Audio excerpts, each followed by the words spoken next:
Olá, sejam muito bem-vindos. Hoje a gente vai mergulhar numa perspectiva, completamente diferente sobre o que a gente costuma chamar de doença. E se eu te dissesse que os nossos sintomas, na verdade, não são um erro do corpo? E se eles forem um programa de sobrevivência, com uma lógica biológica perfeita por trás? Parece loucura? Então vamos investigar isso juntos. Para a gente começar a pensar, uma pergunta que com certeza muita gente já se fez. Sabe aquela história? A pessoa passa meses no maior estresse, trabalhando sem parar, e aí, no exato primeiro dia das merecidas férias, pronto, fica doente. Parece um azar danado, não é verdade? Mas e se não for nada disso? E se isso for, na verdade, parte de um processo totalmente previsível? A verdade é que a medicina, mesmo com todos os seus avanços incríveis, ainda tem uns quebra-cabeças. Por exemplo, como é que uma cirurgia falsa, um placebo, pode ter o mesmo resultado de uma cirurgia de verdade? Ou como uma cárie consegue destruir um dente, mas deixar o dente do lado, coladinho nele, intacto? E tem a famosa síndrome do lazer, que é justamente adoecer no fim de semana. E esse paradoxo de Pareto, por que baleias, que têm trilhões de células a mais que nós, não têm mais câncer? Todos esses enigmas, eles apontam que talvez esteja faltando uma peça importante no nosso entendimento sobre saúde.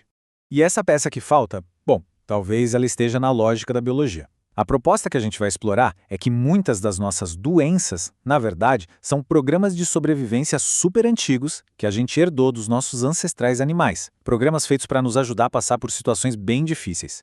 Dentro de um modelo de entendimento chamado de 5 leis biológicas, esses processos são conhecidos como programas biológicos especiais. E a ideia central é essa aqui, Eles não são falhas, não são erros, são respostas lógicas e com sentido a um tipo bem específico de evento. Um choque que é agudo, dramático e principalmente inesperado. O corpo não está quebrando, ele está se adaptando para sobreviver.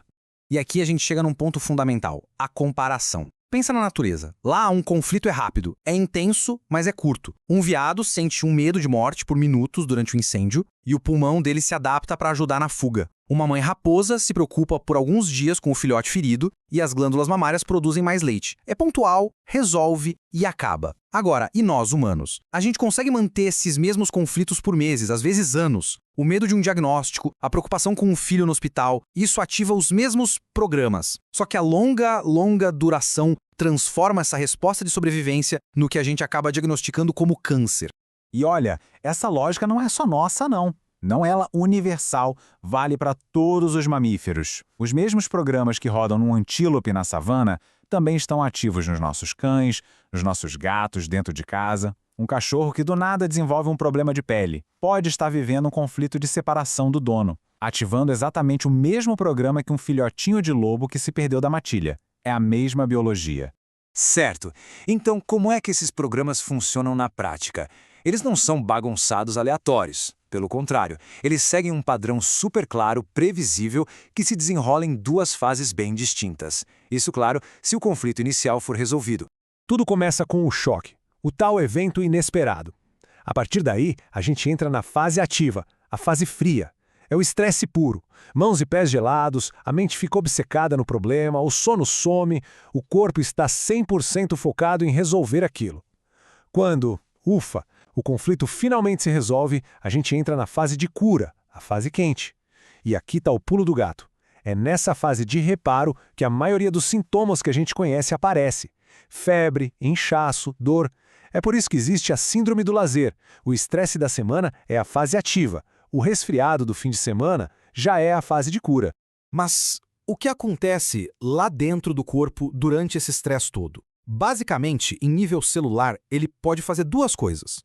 Ou ele aumenta o número de células, que a medicina chama de tumor, para, por exemplo, reforçar uma função, ou ele diminui as células, criando uma necrose, uma úlcera, para, digamos, alargar um duto e permitir que mais alguma substância passe por ali. E quando o conflito acaba? Na fase de cura, o corpo inteligentemente reverte tudo. As células extras são decompostas, geralmente com a ajuda de micróbios. O tecido que foi perdido é reconstruído, preenchido. E é exatamente esse processo de reparo que causa inchaço, dor, febre, inflamação. A grande virada de chave é entender isso. O sintoma não é a doença em si, é o corpo se consertando. Entender essa mecânica, nossa, isso muda completamente o jogo. Em vez de se sentir como uma vítima passiva, refém de um corpo que falhou, a pessoa pode se tornar uma participante ativa no seu próprio processo de saúde. Olhando para essa tabela, a mudança de paradigma fica muito clara. A gente sai daquela visão convencional de que a doença é um erro, um ataque, para a visão de que o sintoma é parte de um programa biológico cheio de sentido. O corpo não é falho, não foi invadido. Ele está se adaptando e depois se reparando. A pessoa deixa de ser uma vítima e passa a poder entender e até influenciar esse processo. E essa citação, ela resume isso perfeitamente. A pessoa não é mais uma vítima da doença. Ela se torna uma corresponsável pelo caminho a seguir, pelo que vai acontecer dali para frente. É uma mudança de postura muito poderosa. E na prática, o que isso significa? Significa que, se for possível identificar o conflito original e em qual fase do programa a pessoa está, as escolhas podem ser muito mais inteligentes. O foco pode ser em resolver o que ainda está mantendo o estresse ativo, ou pode ser simplesmente em apoiar o corpo com descanso e boa nutrição durante a fase de cura, sabendo que ela tem um começo, um meio e um fim. E para fechar, fica essa pergunta para a gente refletir. E se a doença nunca foi o problema de verdade? E se ela sempre foi a solução biológica do nosso corpo para um problema que a gente viveu? Pensar sobre isso pode mudar não só o jeito como a gente encara um sintoma, mas o jeito como a gente vive a vida. Muito obrigado por acompanhar esta análise.